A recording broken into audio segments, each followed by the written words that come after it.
ninguém orou por mim. Eu mesmo coloquei as mãos sobre a minha barriga e eu declarei cura. E eu falo para você, meu irmão, que já faz mais de 20 anos e eu nunca mais tive problema com meu fígado, porque eu fui curado pelo poder de Deus. Amém? Que bom que você está aqui hoje. Fala para o seu irmão aí, que bom que você veio aqui hoje.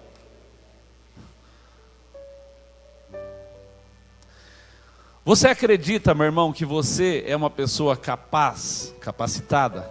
Você acredita nisso? Você sabia que muitos de nós acreditamos que nós não temos capacidade? E eu quero falar sobre isso hoje, para você aprender a desenvolver a tua capacidade. Vamos ler Mateus capítulo 24. Mateus capítulo 24, do versículo 14 em diante. E também será como um homem que ao sair de viagem chamou seus servos e confiou-lhes seus bens. E a um deu 5 talentos, a outro 2, a outro 1, cada um de acordo com a sua capacidade. E em seguida partiu de viagem. O que havia recebido 5 talentos saiu imediatamente, aplicou-os e ganhou mais 5. Também o que tinha 2 talentos ganhou mais 2. Mas o que tinha recebido 1 talento saiu, cavou um buraco no chão e escondeu o dinheiro do Senhor. Depois de muito tempo, o Senhor daqueles servos voltou e acertou a conta com eles. O que tinha recebido 5 talentos, trouxe os outros 5 e disse: o Senhor me confiou 5 talentos, veja, eu ganhei mais 5. O Senhor respondeu: muito bem, servo bom e fiel. Você foi fiel no pouco, e eu porei sobre o muito. Venha e participe da alegria do seu Senhor. Veio também o que tinha recebido 2 talentos e disse: o Senhor me confiou 2 talentos, veja, eu ganhei mais 2. O Senhor respondeu: muito bem, servo bom e fiel. Você foi fiel no pouco, e eu porei sobre muito. Venha e participe da alegria do seu Senhor. Por fim veio o que tinha recebido 1 talento e disse: eu sabia que o Senhor era um homem severo, que colhe aonde não plantou e junta aonde não semeou. Por isso tive medo, saí e escondi o seu talento no chão. Veja, aqui está o que pertence ao Senhor. O Senhor respondeu: servo mau e negligente, você sabia que eu colho aonde não plantei e junto aonde não semeei? Então você deveria ter confiado meu dinheiro aos banqueiros, para que, quando eu voltasse, recebesse de volta com juros. Tirem o talento dele e entregue ao que tem 10. Pois a quem tem mais será dado, e terá em grande quantidade, mas a quem não tem, até o que tem lhe será tirado. Amém? Pai, em nome de Jesus, ministra a tua palavra nessa manhã, Senhor. Que essa manhã seja uma manhã, Senhor, especial. Que essa manhã seja uma manhã profética. Que essa manhã, Senhor, seja uma manhã de cura, ó Deus, na vida de muitas pessoas aqui, Pai. Que pessoas saiam daqui, Senhor, convencidas de que o Senhor é o Senhor. Ó Pai, nós te louvamos em nome de Jesus. Amém. Antes de começar a pregar, deixa eu falar uma coisa. Quem está lembrado do pastor Carlinhos, que veio aqui junto com a Jerusa? Quem está lembrado? Que ele deu uma palavra, cantou, né? O pastor Carlinho vai estar aqui conosco, meu irmão, vai ministrar a palavra aqui. Ele é bênção de Deus, né? Ele foi cantor durante muitos anos daquelas bandas antigas, né, que faziam grande sucesso. Que banda que era, pá? Da igreja dele, a igreja era a igreja Carisma. Então, é uma amizade. Ele me deu essa Bíblia, né, de presente. Tem aqui uma dedicatória que ele fez para mim. E ele vai estar aqui conosco. Essa semana nós vamos acertar. E ele vai vir aqui, talvez numa quinta ou possivelmente num domingo. Vou falar para ele vir no domingo, que é melhor, né? E aí você vai ser abençoado com o pastor Carlinhos, em nome de Jesus. Amém, irmãos? Amém. Então eu quero ministrar um pouco sobre essa palavra aqui. O texto diz, meu irmão, que esse homem, né? Isso aqui é uma parábola que o Senhor está contando para exemplificar uma realidade que Ele quer ensinar para a gente, né? E Ele vai falar que um fazendeiro, né, foi fazer uma viagem muito distante, pegou seus bens e repartiu entre os seus trabalhadores, né, segundo a capacidade de cada um, e foi viajar. E passaram-se vários anos e esse homem volta. E ele volta e ele vai querer saber do resultado daquilo que ele deu para cada um dos seus servos. E esse texto diz, meu irmão, que este homem deu a cada servo talentos. Representava dinheiro naquela época, né? E o texto é muito interessante que ele fala segundo a capacidade de cada um. Amém? Segundo a capacidade de desenvoltura de cada um. Meu irmão, você precisa aprender o seguinte, né? As pessoas têm capacidades diferentes, meu irmão. Muitas vezes você se entristece porque você talvez não tenha a mesma capacidade que um outro irmão tem para administrar ou para fazer determinadas coisas, né? Por exemplo, eu fico admirado quando eu vejo pessoas que têm talento de desenhar, porque, meu irmão, eu sou uma catástrofe desenhando, né? Uma vez eu fui desenhar a Patrícia, fazer a caricatura dela, ela falou assim, misericórdia, isso, né?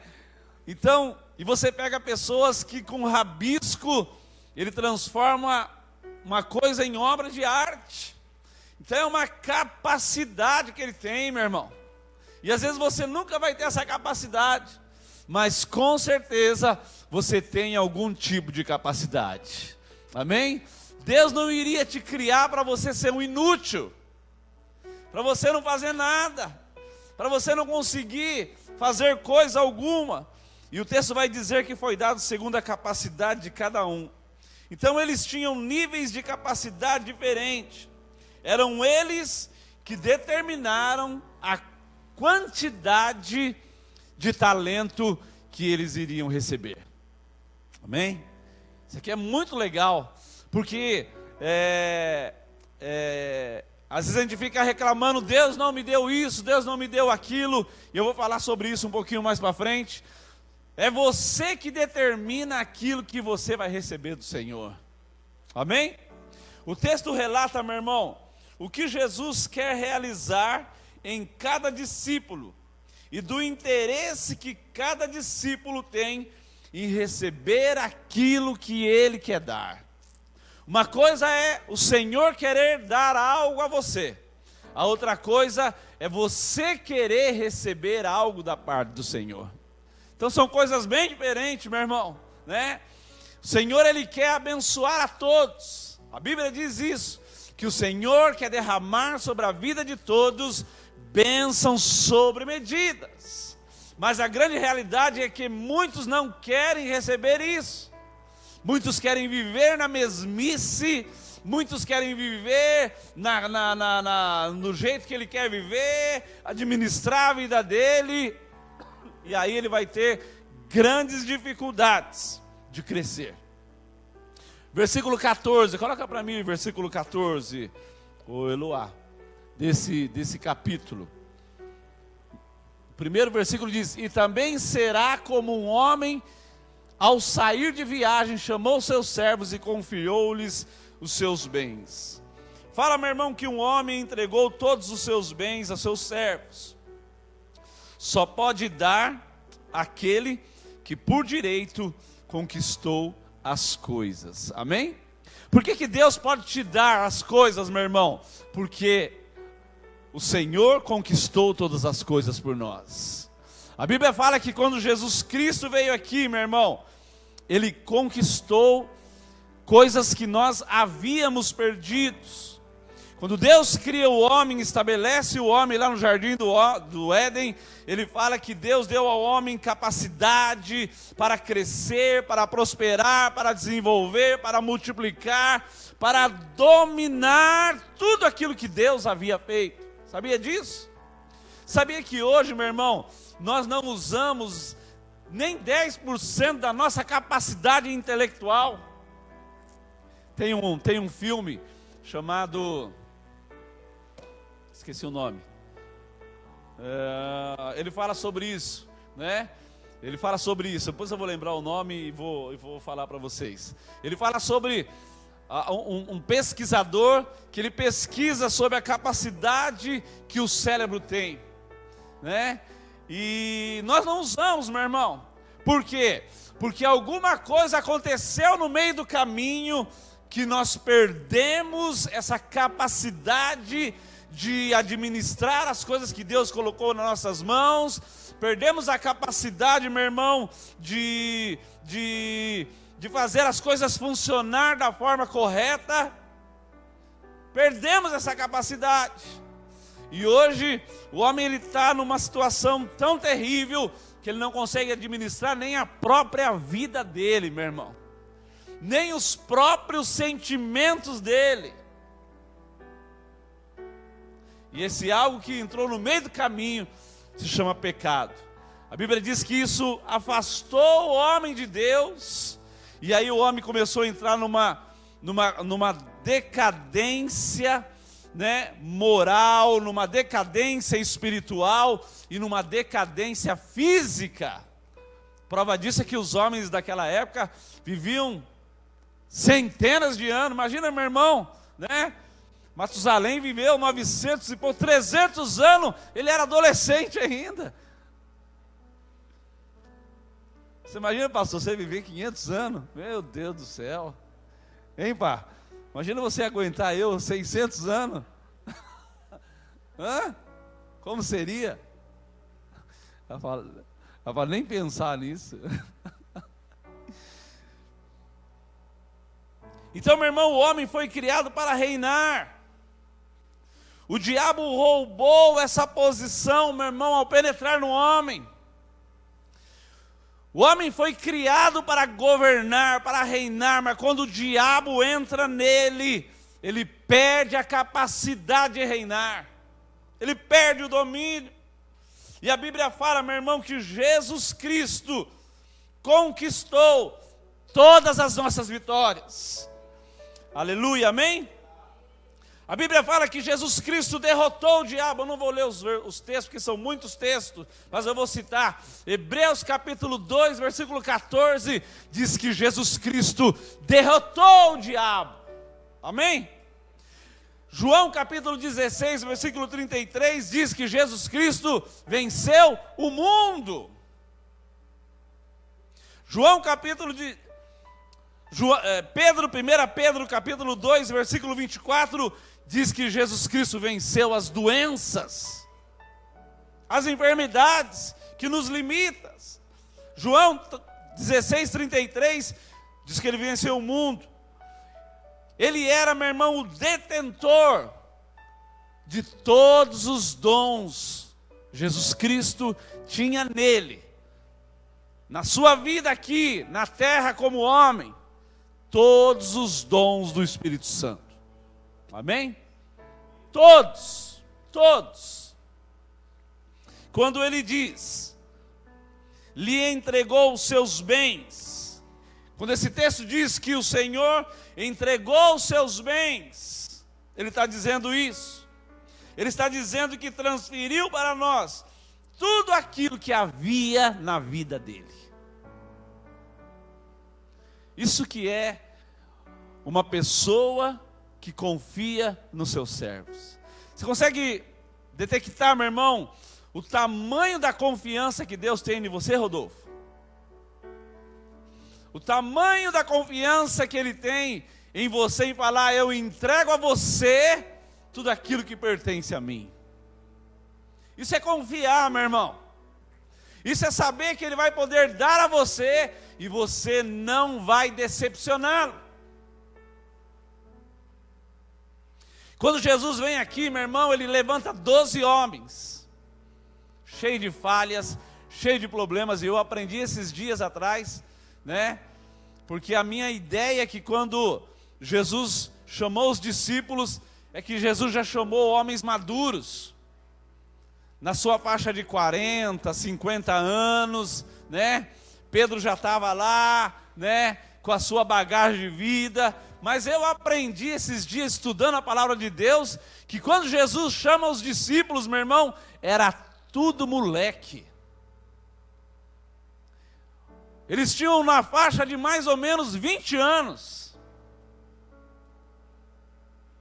Jesus chama aquela rapaziada toda, aqueles jovens todos, fala assim: olha, vem aqui que eu vou fazer vocês homens extraordinários e vocês vão transformar o mundo.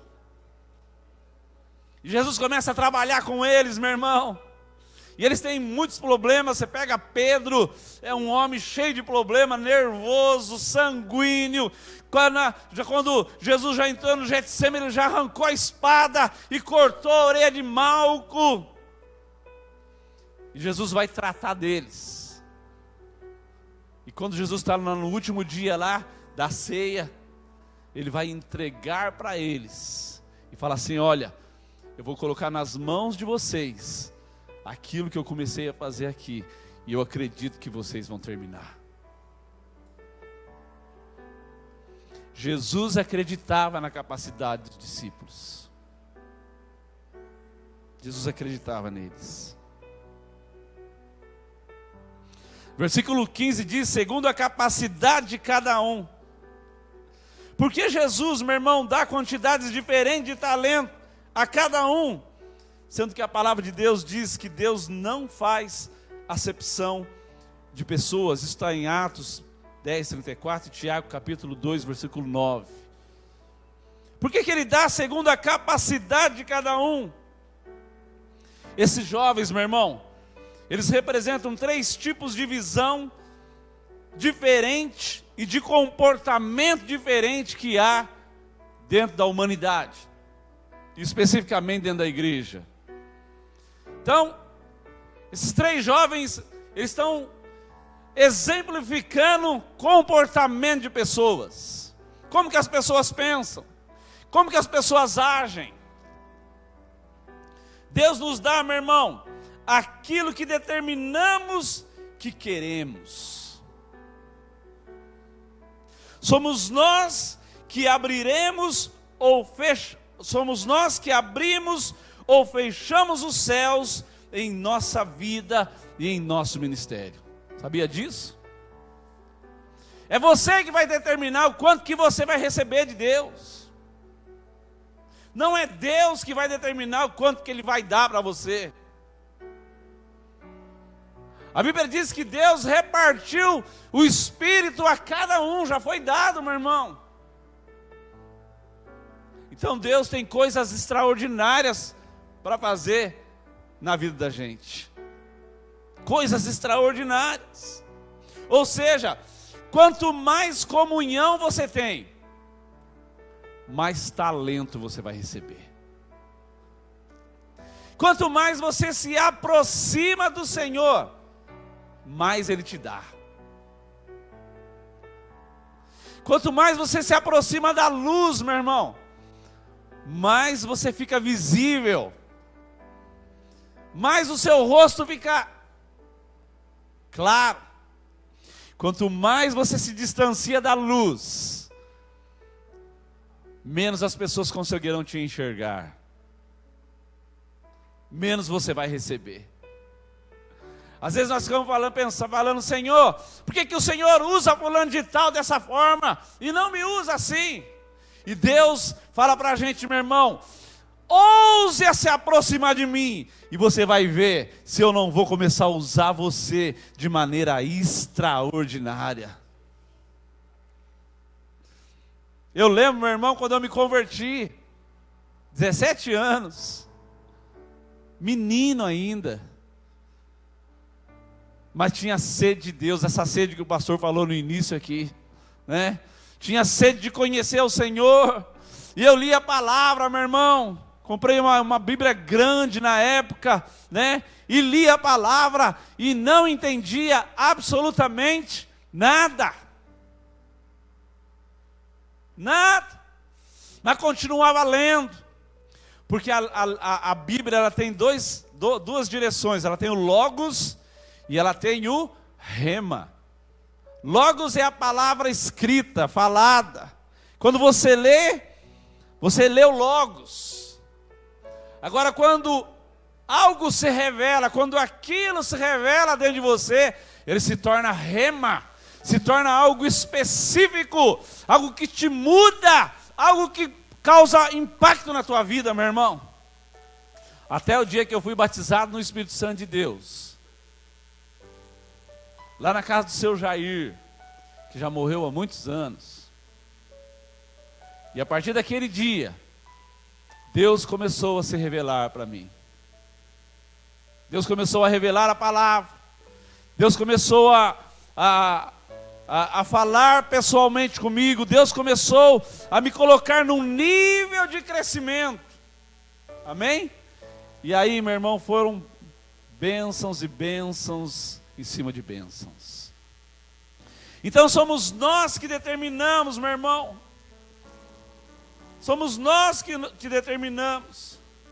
Quero falar uma coisa para você. Aonde você está hoje não é o teu limite. Amém? Talvez você pode falar assim, pastor, já deu. Já deu. Você pensa, meu irmão, que o seu limite, você pensa que é o seu limite, porque você limitou a você mesmo. Essa é a grande verdade.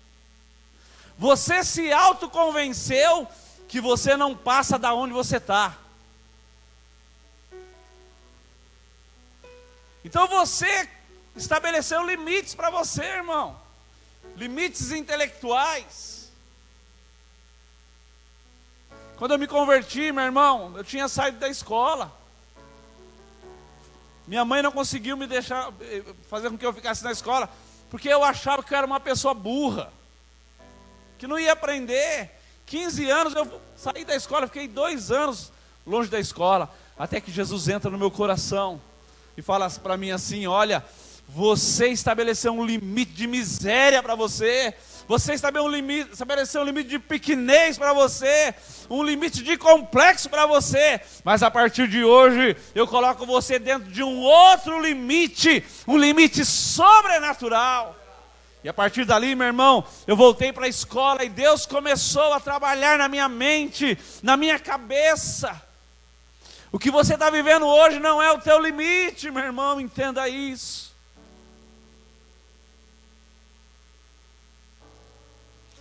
Você engessou a você mesmo. Você colocou o gesso em você, meu irmão, e você não consegue sair dele. Você minimizou você. Esse é o grande problema nosso. O problema não é porque você nasceu na Vila Jaú.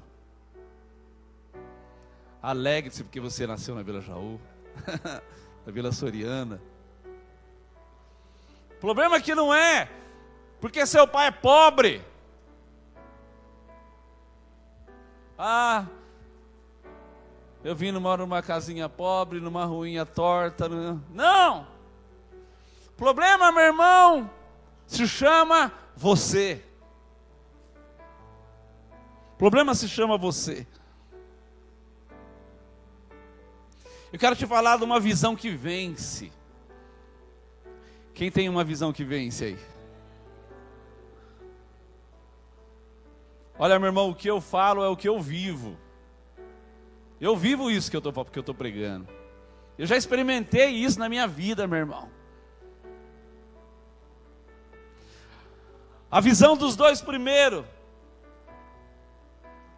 A visão dos dois primeiros não era uma visão de medo. Não era uma visão de medo. Primeira coisa, Eles viram que alguém confiou algo a eles, ou seja, alguém viu capacidades neles. Primeira coisa que você precisa entender, meu irmão, Deus, quando olha para você, Ele vê capacidade em você. Ele vê capacidade em você.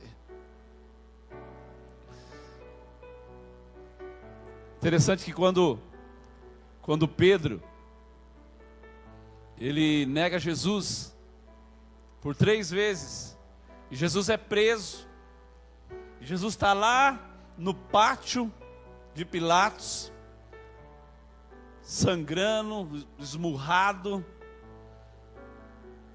e Pedro está do outro lado da cerca, junto com o povo, esquentando, porque era uma noite, era um dia frio, e eles estavam ali, e a moça fala assim: olha, você não é um deles? Falou: não, eu não sou não.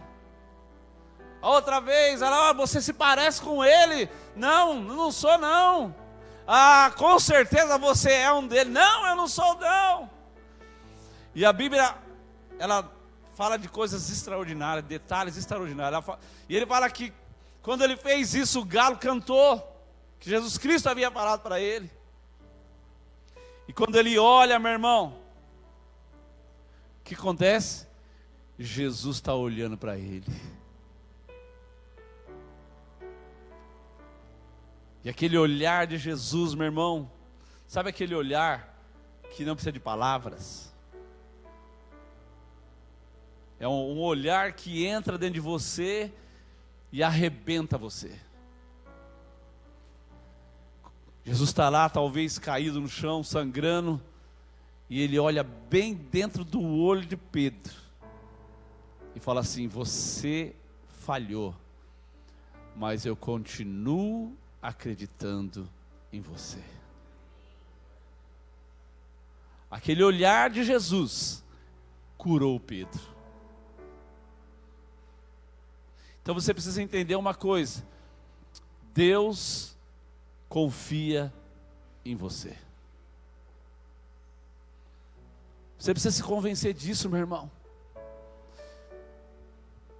Kenneth Hagin disse que durante muitos anos da vida dele, ele falou para si mesmo: eu sou um homem espiritual.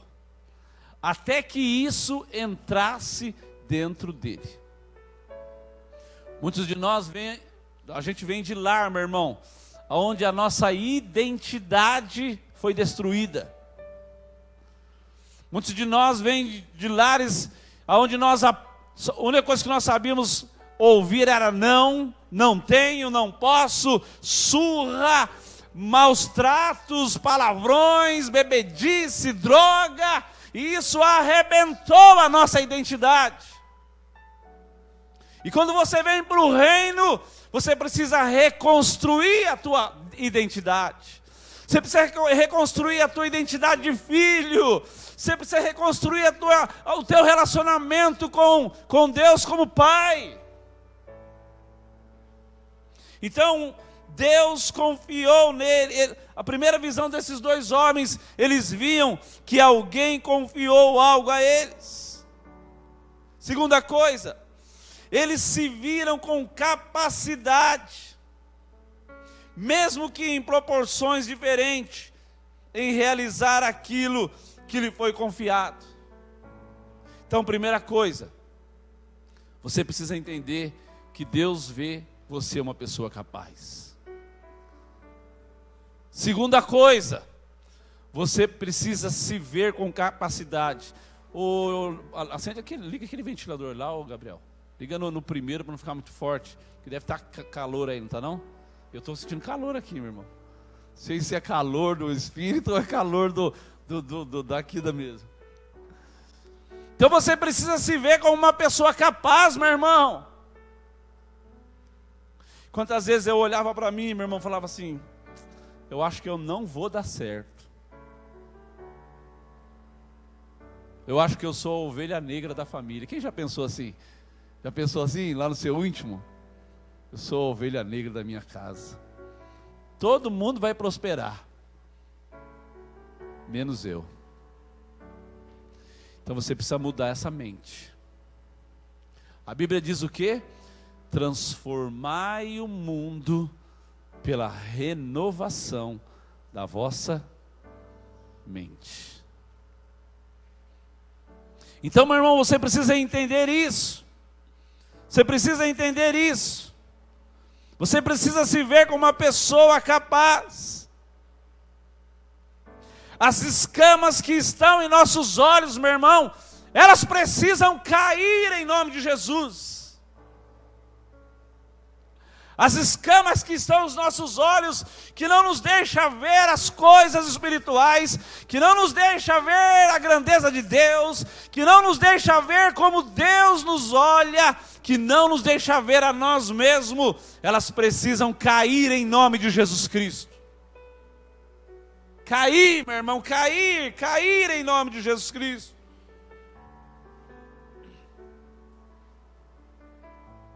Jesus vai tentar, meu irmão, até o último momento, te convencer de que você é capaz. Sabe o que eu aprendi essa semana? Na mesa da ceia, quando Jesus Cristo estava na mesa da ceia,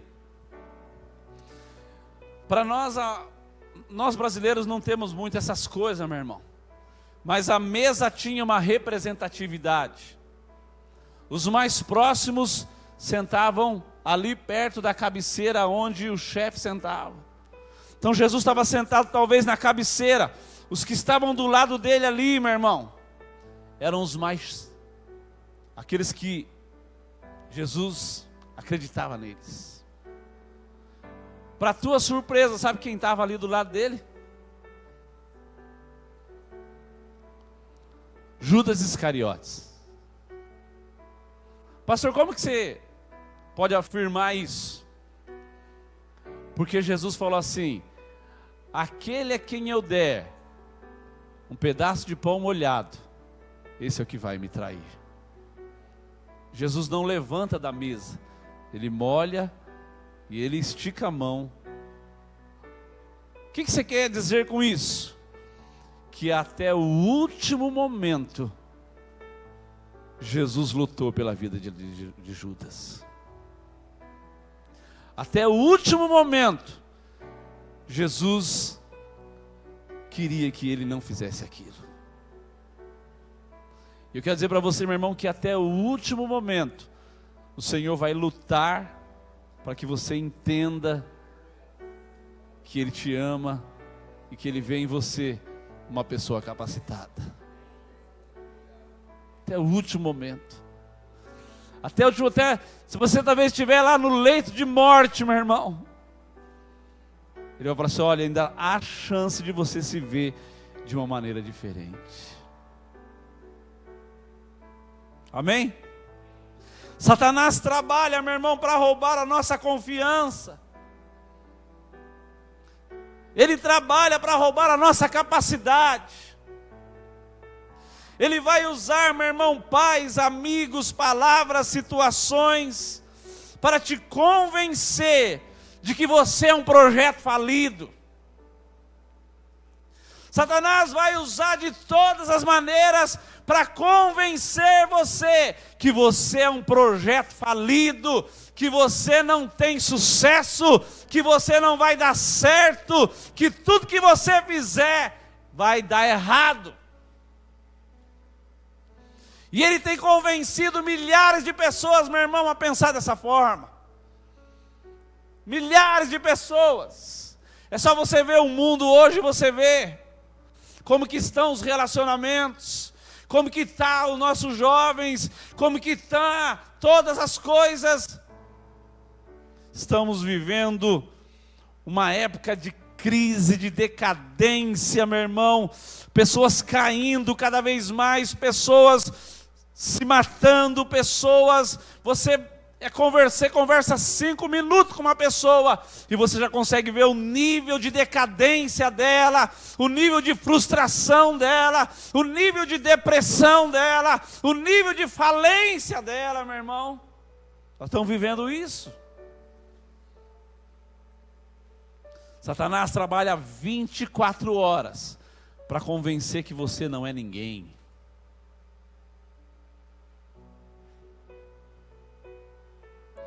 Terceiro ponto.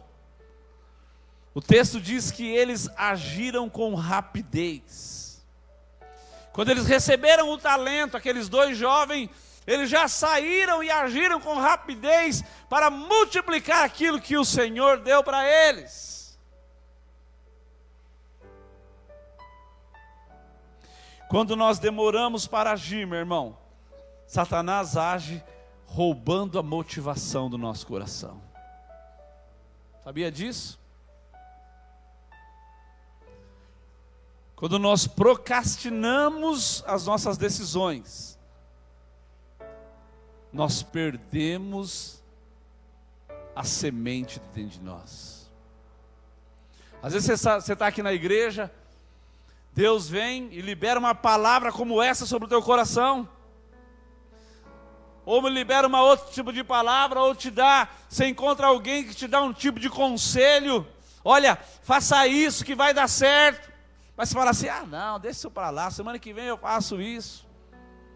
Semana que vem eu mexo nesse negócio. Você vai perder a motivação do teu coração, meu irmão. E você vai continuar na mesma situação. Você precisa agir rápido em nome de Jesus Cristo. Amém? Agir rápido. Deus falou com você, haja. Você recebeu uma direção, haja. Alguém chegou, falou algo para o que você tem que mudar na tua vida, corra e fazer isso, meu irmão, o mais rápido possível, para que você seja abençoado. Nós somos os maiores procrastinadores que existem, meu irmão. Amanhã eu faço,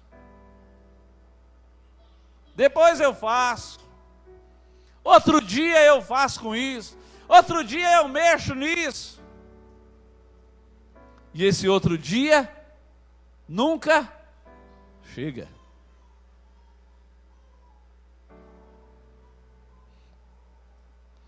Tem coisas, meu irmão, que eu me angustio por não ter feito.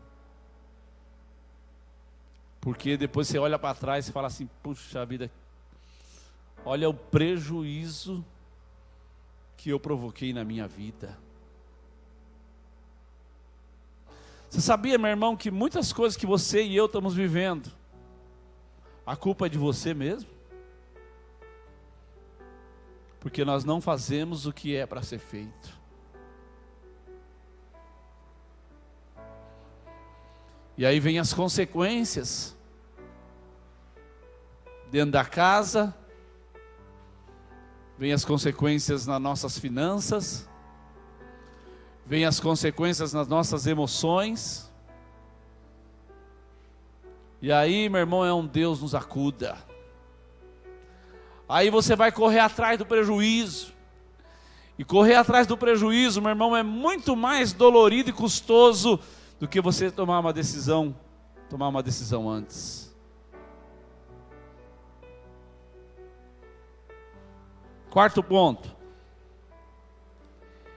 Eles tinham visão de conquistadores. Não a visão da galinha. Nossa visão às vezes é da galinha, né? Fica ciscando e comendo os bichinhos que estão ali ao alcance dela. Deus quer nos levar a ter visão de águia, meu irmão. Você sabia que a água consegue enxergar coisas a quilômetros de distância? Ela mira lá, meu irmão, e ela vê que ela está lá em cima, no alto. A visão dela é privilegiada. Esse tipo de visão, meu irmão, a visão de conquistador, é uma visão que nos torna frutífero. A buscar meios de crescimento, a enfrentar desafios. Quando você tem uma visão de conquistador, meu irmão, você frutifica. Amém? Ah, se eu tivesse R$1 milhão. Sabe o que ia acontecer com você? Você ia se matar. Porque às vezes você não tem uma visão de empreendedor. Isso ia matar você. Então a visão faz você se tornar uma pessoa frutífera. A visão de vencedor faz você ver saída onde os outros só vê morte.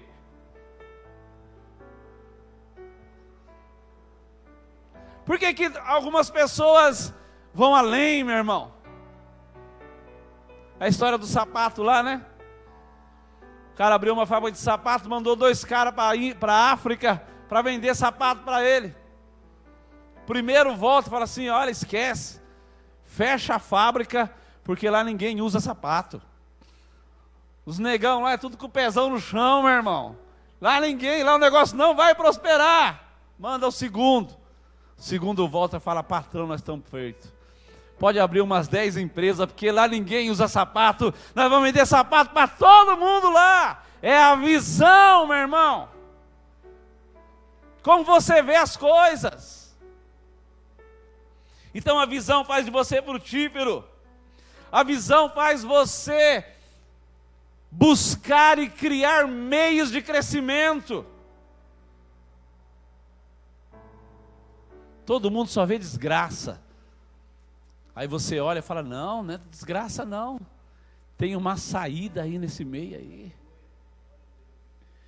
Tem um negócio que ninguém viu.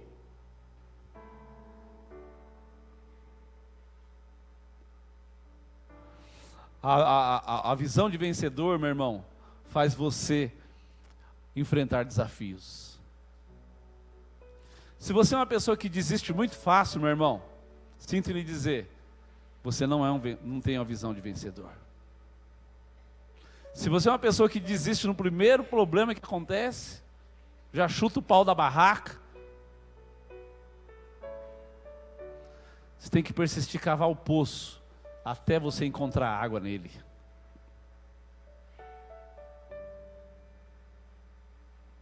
Então, quarto ponto, eles tinham uma visão de conquistadores. Quinto ponto, eles tinham uma boa visão do seu Senhor. Logo também, eles tinham uma boa visão de si próprio. Qual que é a tua visão de Deus, meu irmão? Como que você enxerga Deus?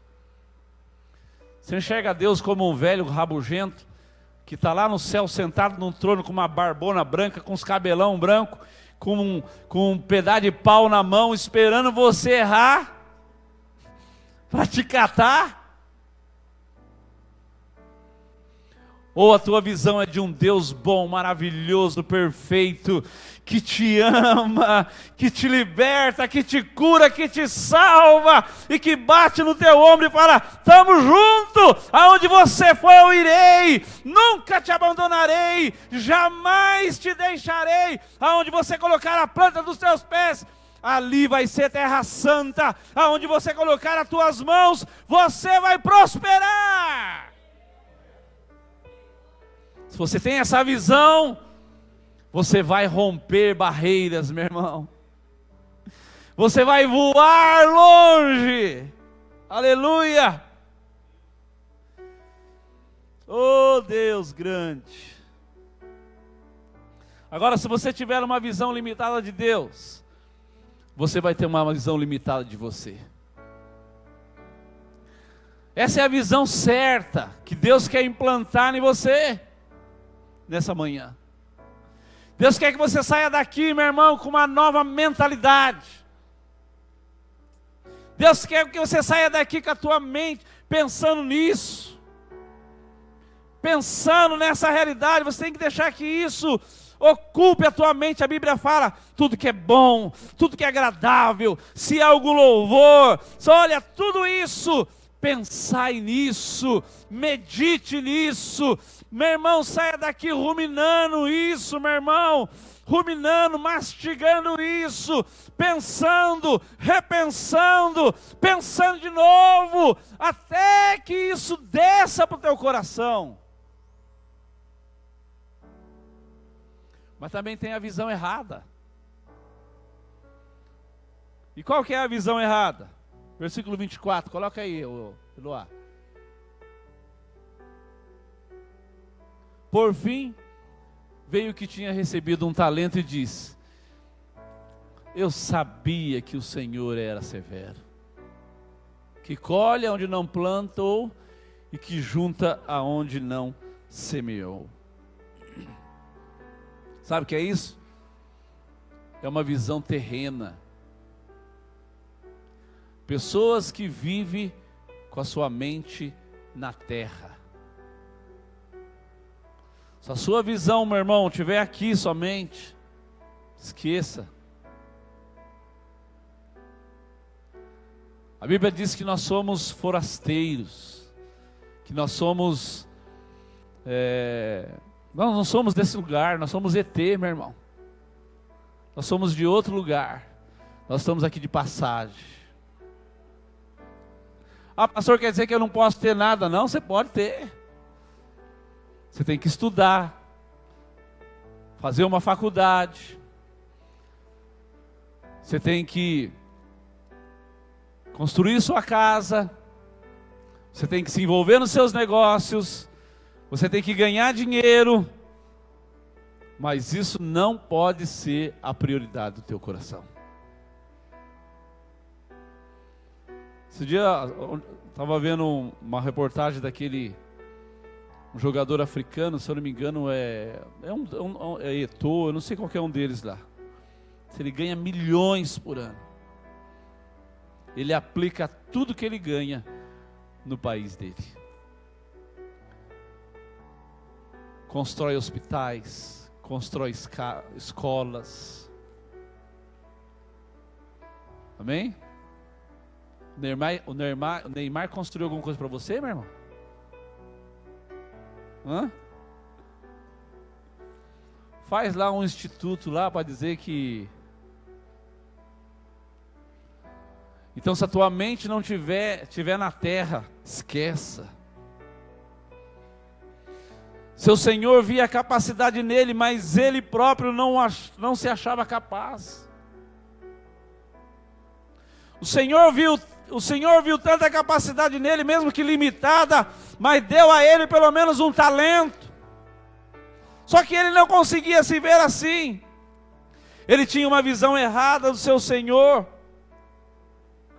Olha a visão que ele tinha do seu Senhor. Eu sabia que o Senhor era um homem severo. Olha, meu irmão, isso revela como ele pensava, como ele via o Senhor dele. Os outros não viam o Senhor como alguém maravilhoso. Esse não, ele já viu o Senhor como um homem severo. A visão errada produz medo em você. Quando você não tem uma visão correta, você é uma pessoa medrosa. Você tem medo de fazer as coisas. Você tem medo de agir. Você tem medo de se decidir na vida. Então você é melhor eu ficar em cima do muro. Na verdade, em cima do muro você já decidiu para o outro lado. O medo te trava, meu irmão. O medo te trava. Um homem atemorizado é um homem que se esconde. Um homem atemorizado é um homem que é refém dos seus sentimentos. Tem pessoas, meu irmão, que quem domina eles é o sentimento deles. Ele é escravo do seu sentimento. E quando você se torna escravo do seu sentimento, meu irmão, você entrou num caminho muito perigoso. Caminho onde você vai precisar de remédio para viver. É remédio para tirar a tua ansiedade, depois outro remédio para controlar não sei o quê, outro remédio para te tirar do buraco da depressão, outro remédio para tirar uma dor que você está sentindo, que você não sabe de onde que é, e os médicos não descobrem, e você fica refém dos seus sentimentos. Quando você acorda bem, você passa um dia bem, mas quando você acorda mal,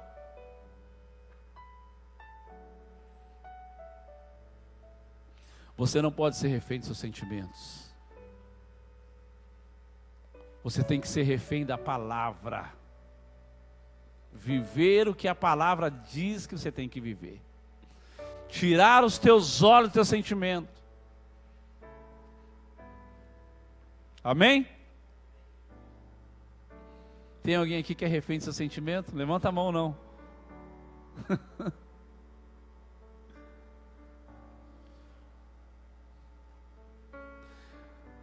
Ele foi vencido pelas suas próprias palavras. Esse menino aqui, meu irmão, ele foi vencido pelas próprias palavras dele. O que tem saído da tua boca tem te matado. Sabia disso? O que tem saído da tua boca, você tem se alimentado de coisa errada e você morre todo dia. Então, meu irmão, esse rapaz foi vencido pelas próprias palavras dele. Ah, eu não posso. Ah, eu não consigo. Tem pessoa que você chega para ela e fala: irmão, vamos lá, meu irmão, vai, toma essa posição aqui, meu irmão, vai lá, faz isso, essa é a direção que Deus está dando para você. Ah, pastor, eu não posso. Eu não consigo. Meu irmão, risca isso do seu vocabulário. Posso todas as coisas naquele que me fortalece. Aleluia! E pisará serpentes e escorpiões. Praga nenhuma chegará na minha casa, porque Ele vai dar ordem aos anjos dele para me livrar. 1000 cairão à minha direita, 10.000 à minha esquerda, e tu não serás atingido, diz a palavra. Você andar pela palavra, andar sobre a palavra, e esquecer do teu sentimento, daquilo que a tua alma fará com você, meu irmão. A Bíblia diz em 1 Coríntios, diz assim: há muitas vozes no mundo, e todas elas têm um significado. Há vozes que falam com você, meu irmão. Voz da tua alma, voz da tua sogra, do teu sogro, voz da tua mulher, do teu marido. Todas elas têm um significado: é destruir você. Em nome de Jesus Cristo. Ele esconder talentos. O texto vai falar que ele escondeu talentos.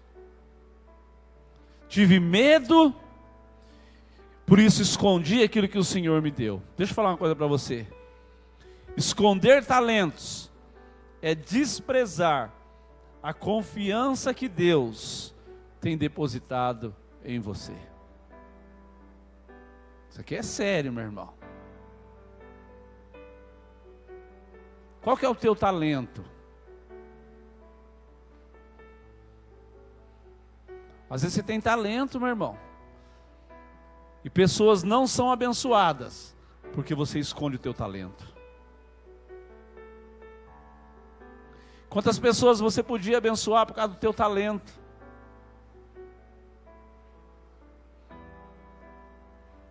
Mas o que nós fazemos? Escondemos o nosso talento. Às vezes você tem talento de cantar, às vezes você tem talento de tocar, às vezes você tem talento de dançar, às vezes você tem talento de pregar a palavra, às vezes você tem talento de fazer uma visita na casa da pessoa. Você tem esse talento, você chega, meu irmão, o ambiente muda. casa da pessoa está carregada, os demônios estão lá pulando e dançando, aí você chega, a paz do Senhor, meu irmão, e você chega, os demônios já batem em retirada e você traz paz. Às vezes você tem talento de ser um abençoador, identificar as pessoas que precisam de recursos financeiros e chegar na pessoa e falar assim: olha, Deus mandou te abençoar aqui em nome de Jesus, e dar para a pessoa.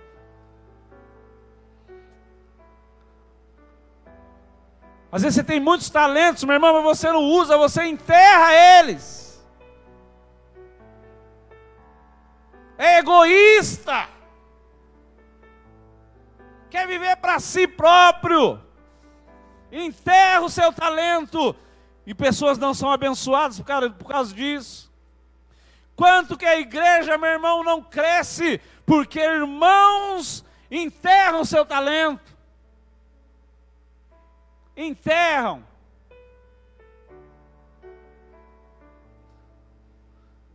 A religiosidade toma conta do coração da pessoa, e a pessoa fala: não vou fazer isso. Então, enterrar talento, sabe o que é? É pecar. Quando você não faz aquilo que Deus deu para você fazer, você peca. Isso é a verdade, meu irmão. Esse menino aí pecou. Ele pecou. Eu tenho 5 minutos para terminar. Conclusão. A ira de Deus veio sobre ele. Versículo 28. Coloca aí, Luá. Estou fazendo uma mensagem textual aqui, meu irmão. Tirem o talento dele e entreguem-no ao que tem 10. Deixa eu falar uma coisa para você. Grave isso que eu vou falar. Deus não aceita de volta aquilo que Ele deu para você. Deus não aceita de volta. Ele deu para você. E você tem que dar satisfação disso.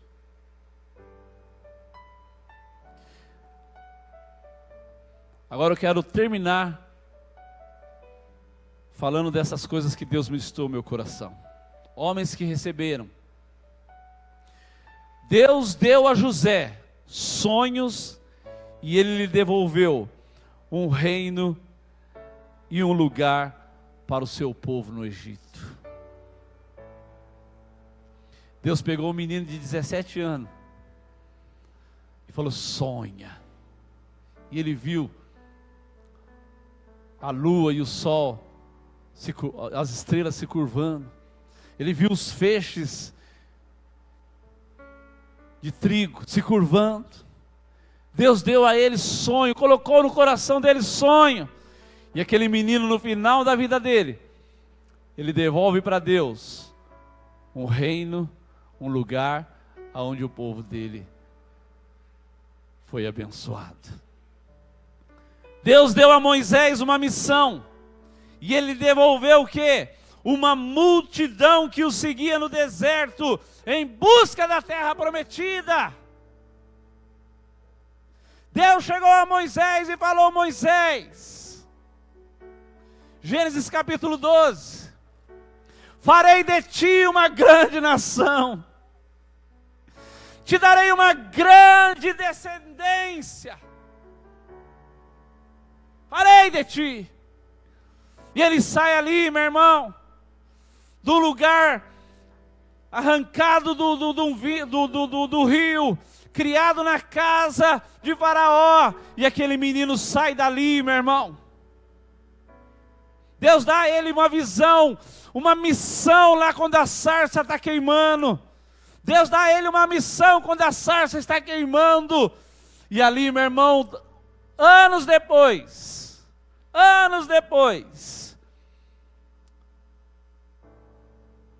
esse homem, Moisés, ele devolve a Deus uma multidão que o seguia no deserto, em busca de uma terra prometida. Deus deu a Abraão uma promessa. O que eu falei lá isso não era para Moisés, era para Abraão.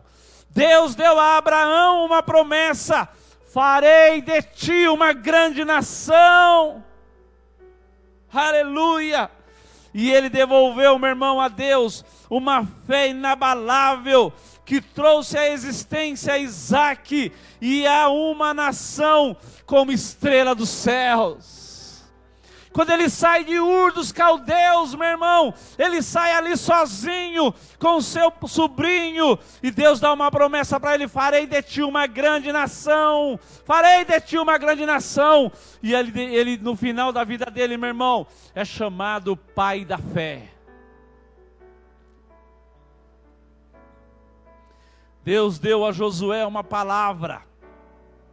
Quando ele assume o lugar de Moisés, Deus dá uma palavra para ele: não temas, não temas, nunca te deixarei, jamais te abandonarei.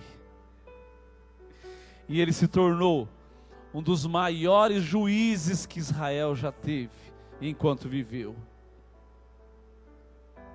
E enquanto ele esteve vida, ele venceu todas as batalhas que ele lutou. E por final, Deus deu a Jesus uma batalha. Quando Jesus veio para a terra, meu irmão, Deus deu a ele uma batalha. E ele devolveu Satanás debaixo dos pés dele. Amém? E uma igreja triunfante. Meu filho, eu vou te enviar para aquele lugar. Aquele povo é terrível, pecador. Vou te jogar no meio de leões. E tem um chifrudo lá, que é terrível. E quando ele vem para cá, a Bíblia diz que ele vai colocar Satanás debaixo dos seus pés. E quando ele fala, está consumado, naquele momento, nasce uma igreja triunfante, nasce uma igreja poderosa na terra. Amém?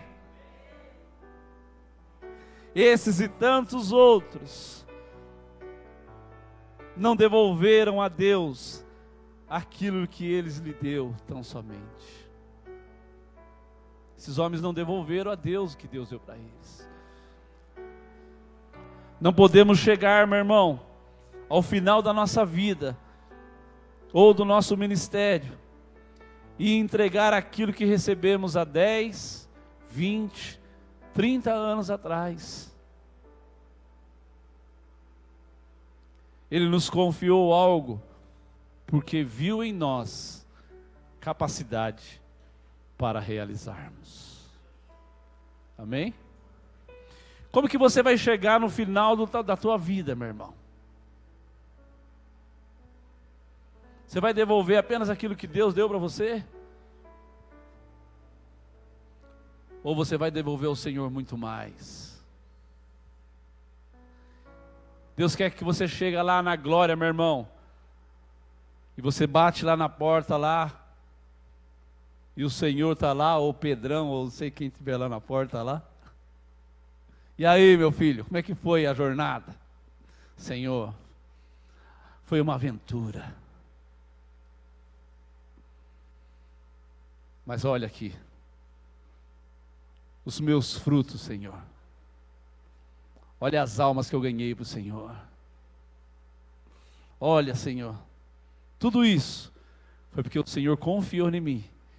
E eu estou devolvendo muitas e muitas vidas, pessoas abençoadas. Amém?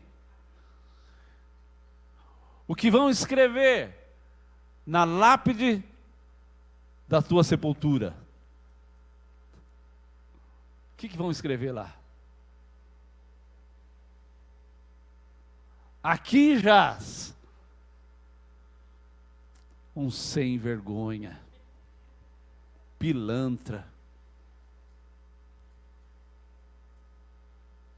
enrolado,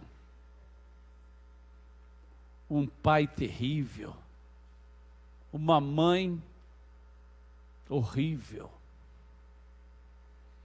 um cidadão que não serviu para nada nessa terra. Ou vai estar escrito: aqui jaz um homem que vai fazer muita falta. Uma mulher que mudou muitas vidas. Qual que você escolhe, meu irmão? Qual que você quer?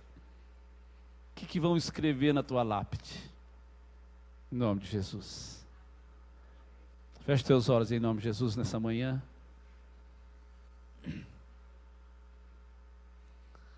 Você veio aqui hoje, nessa manhã, não foi porque você quis vir, também teve a tua participação, mas você veio aqui porque Deus quis falar com você isso hoje.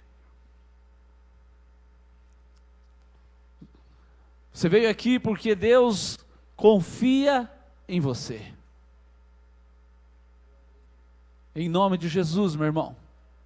Saia daqui hoje com a tua mente renovada, com o teu coração renovado. Saia daqui nessa manhã com novos desafios na tua vida. Desafios familiares. Desafios pessoais. Desafios profissionais, meu irmão. Saia daqui, meu irmão, com coisas novas no teu coração. Saia daqui, meu irmão, disposto a fazer diferença. Você vai ter facilidade? Não. Os problemas vão acabar? Não.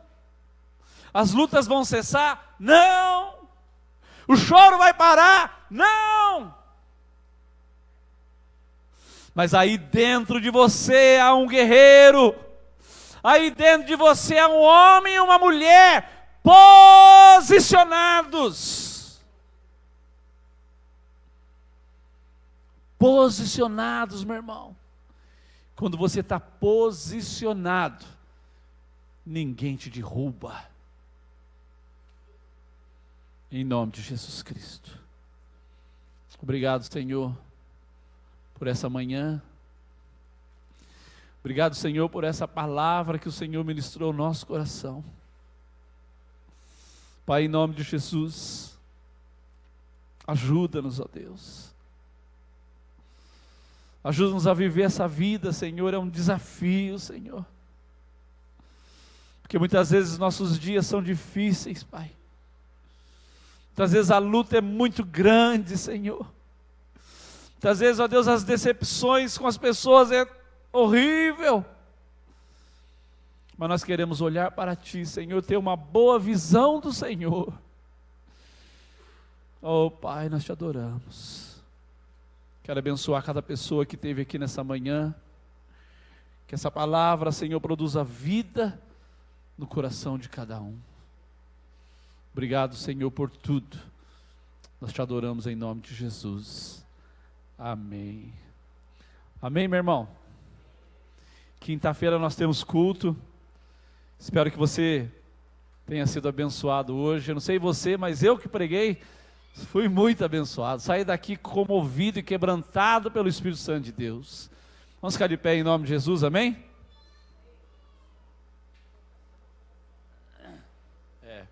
Sexta-feira agora vai voltar a nossa reunião de oração às 10 horas da noite, amém? Se quiser orar com a gente, venha orar em nome de Jesus. Nós vamos ver se a gente coloca essa palavra no canal da igreja, amém? Se der, Gabriel, depois você vê aí. Aí você pode ouvir essa palavra novamente lá no teu quarto, em nome de Jesus, amém? Põe a mão no teu coração, que o amor de Deus Pai, a graça infinita do nosso Senhor e o consolo do Espírito seja sobre a tua vida hoje e para sempre, amém. Amém, meu irmão? Dá um abraço no seu irmão vizinho aí, vai com Deus, um bom domingo, um bom descanso e uma boa semana de trabalho, em nome de Jesus. Vai com Deus, querido.